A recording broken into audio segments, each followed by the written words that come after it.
कोकाटेंची खाती कुणाला द्यायची ते सांगा। मुख्यमंत्री देवेंद्र फडणवीसांनी अजित पवारांना थेट प्रश्न विचारलाय।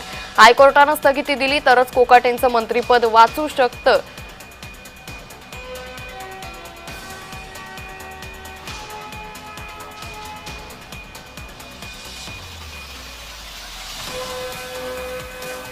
तर या संदर्भात अधिक माहिती घेऊयात। आमचे प्रतिनिधी मनोज दयाळकर सध्या आपल्या सोबत जोडले गेलेत। मनोज, आपण पाहतोय की कोकाटेंची खाती कुणाला द्यायची असा थेट प्रश्न मुख्यमंत्र्यांनी अजित पवारांना विचारलाय। एकंदरीतच आज राज्य मंत्रिमंडळाची बैठक पण होतीये। यानंतर या दोन्ही नेत्यांची काही बैठक होऊ शकते का?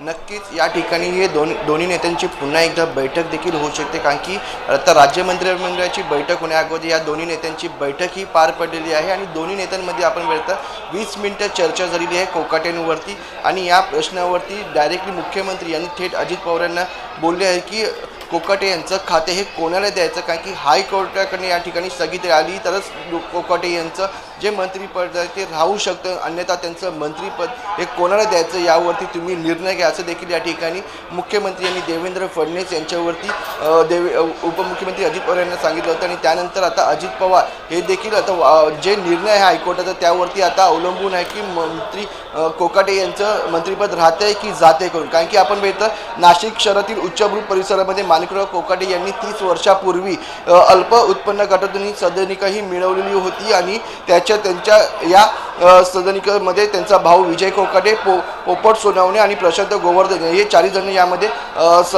भागामध्ये कॉर्नर भागात व्ह्यू अपार्टमध्ये मुख्यमंत्री कोटेतून अल्प उत्पन्न गटाची सदनिका यांनी त्यांना प्राप्त केल्या होत्या। आणि त्यावरती आपण